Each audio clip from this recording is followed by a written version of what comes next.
شروع اللہ کا نام لے کر جو بڑا مہربان نہایت رحم والا ہے۔ جو چیزیں آسمانوں میں ہیں اور جو چیزیں زمین میں ہیں سب اللہ کی تسبیح کرتی ہیں، اور وہ غالب ہے، حکمت والا ہے۔ وہی تو ہے جس نے کفار اہل کتاب کو پہلی لشکر کشی پر ہی ان کے گھروں سے نکال دیا۔ مسلمانوں، تمہارے خیال میں بھی نہ تھا کہ وہ نکل جائیں گے، اور وہ لوگ یہ سمجھے ہوئے تھے کہ ان کے قلعے ان کو اللہ کے عذاب سے بچا لیں گے، مگر اللہ نے ان کو وہاں سے آ لیا جہاں سے ان کو گمان بھی نہ تھا، اور اس نے ان کے دلوں میں دہشت ڈال دی کہ اپنے گھروں کو خود اپنے ہاتھوں اور مومنوں کے ہاتھوں سے اجاڑنے لگے۔ تو اے بصیرت کی آنکھیں رکھنے والو، عبرت حاصل کرو۔ اور اگر اللہ نے ان کے بارے میں جلا وطن کرنا نہ لکھ رکھا ہوتا تو ان کو دنیا میں بھی عذاب دے دیتا، اور آخرت میں تو ان کے لیے آگ کا عذاب تیار ہے ہی۔ یہ اس لیے کہ انہوں نے اللہ اور اس کے رسول صلی اللہ علیہ وآلہ وسلم کی مخالفت کی، اور جو شخص اللہ کی مخالفت کرے تو اللہ اسے سخت عذاب دینے والا ہے۔ مومنوں، کھجور کے جو درخت تم نے کاٹ ڈالے یا ان کو ان کی جڑوں پر کھڑا رہنے دیا، سو یہ اللہ کے حکم سے تھا، اور اس سے مقصود یہ تھا کہ وہ نافرمانوں کو رسوا کرے۔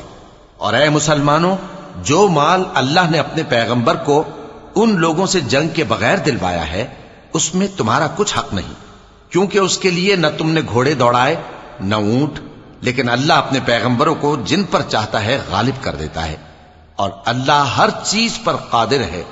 جو مال اللہ نے اپنے پیغمبر صلی اللہ علیہ وآلہ وسلم کو بستیوں والوں سے دلوایا ہے وہ اللہ کے اور پیغمبر کے قرابت والوں کے اور یتیموں کے اور حاجت مندوں کے اور مسافروں کے لیے ہے، تاکہ جو لوگ تم میں دولت مند ہیں انہی کے ہاتھوں میں نہ گردش کرتا رہے، اور جو چیز تم کو پیغمبر صلی اللہ علیہ وآلہ وسلم دیں وہ لے لو، اور جس سے منع کریں اس سے باز رہو، اور اللہ سے ڈرتے رہو، بے شک اللہ سخت عذاب دینے والا ہے۔ اور ان ضرورت مند مہاجروں کے لیے بھی جو اپنے گھروں اور مالوں سے خارج اور جدا کر دیے گئے ہیں، جو اللہ کے فضل اور اس کی خوشنودی کے طلبگار اور اللہ اور اس کے پیغمبر کے مددگار ہیں، یہی لوگ سچے ہیں۔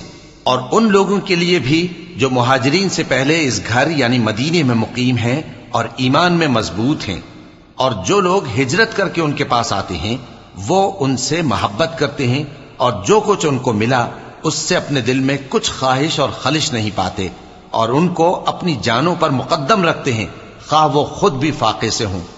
اور جو شخص خود غرضی سے بچا لیا گیا تو ایسے ہی لوگ بامراد ہیں۔ اور ان کے لیے بھی جو ان مہاجرین کے بعد آئے اور دعا کرتے ہیں کہ اے پروردگار، ہمارے اور ہمارے بھائیوں کے جو ہم سے پہلے ایمان لائے ہیں گناہ معاف فرما، اور مومنوں کی طرف سے ہمارے دل میں کینہ و حسد نہ پیدا ہونے دے، اے ہمارے پروردگار تو بڑا شفقت کرنے والا ہے، مہربان ہے۔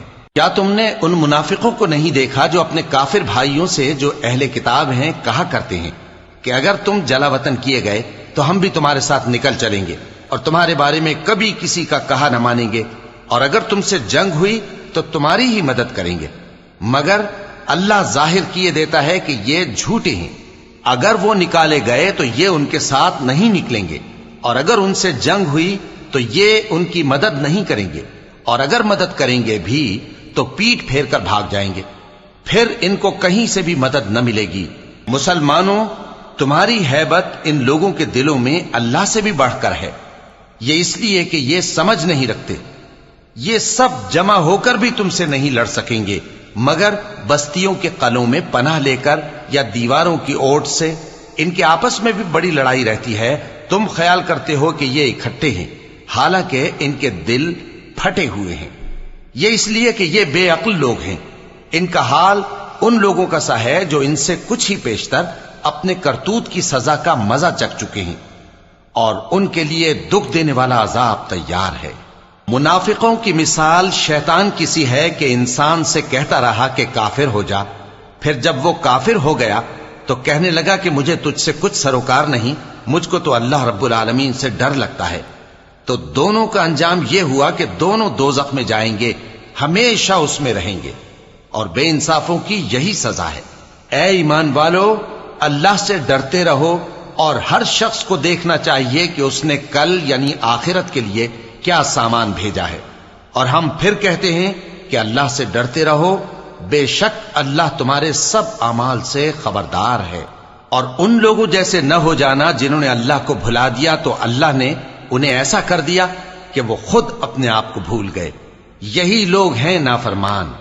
اہل دوزخ اور اہل بہشت برابر نہیں، اہل بہشت ہی کامیابی حاصل کرنے والے ہیں۔ اگر ہم یہ قرآن کسی پہاڑ پر نازل کرتے تو تم اس کو دیکھتے کہ اللہ کے خوف سے دبا اور پھٹا جاتا ہے۔ اور یہ مثالیں ہم لوگوں کے لیے بیان کرتے ہیں تاکہ وہ غور کریں۔ وہی اللہ ہے جس کے سوا کوئی معبود نہیں، پوشیدہ اور ظاہر کا جاننے والا، وہ بڑا مہربان ہے، نہایت رحم والا ہے۔ وہی اللہ ہے جس کے سوا کوئی عبادت کے لائق نہیں، بادشاہ حقیقی، ہر عیب سے پاک، سلامتی دینے والا، امن دینے والا، نگہبان، غالب، زبردست، بڑائی والا۔ اللہ مشرکوں کے شرک سے پاک ہے۔ وہی اللہ تمام مخلوقات کا خالق، ایجاد و اختراع کرنے والا، صورتیں بنانے والا، اس کے سب اچھے سے اچھے نام ہیں۔ جتنی چیزیں آسمانوں اور زمین میں ہیں سب اس کی تسبیح کرتی رہتی ہیں، اور وہ غالب ہے، حکمت والا ہے۔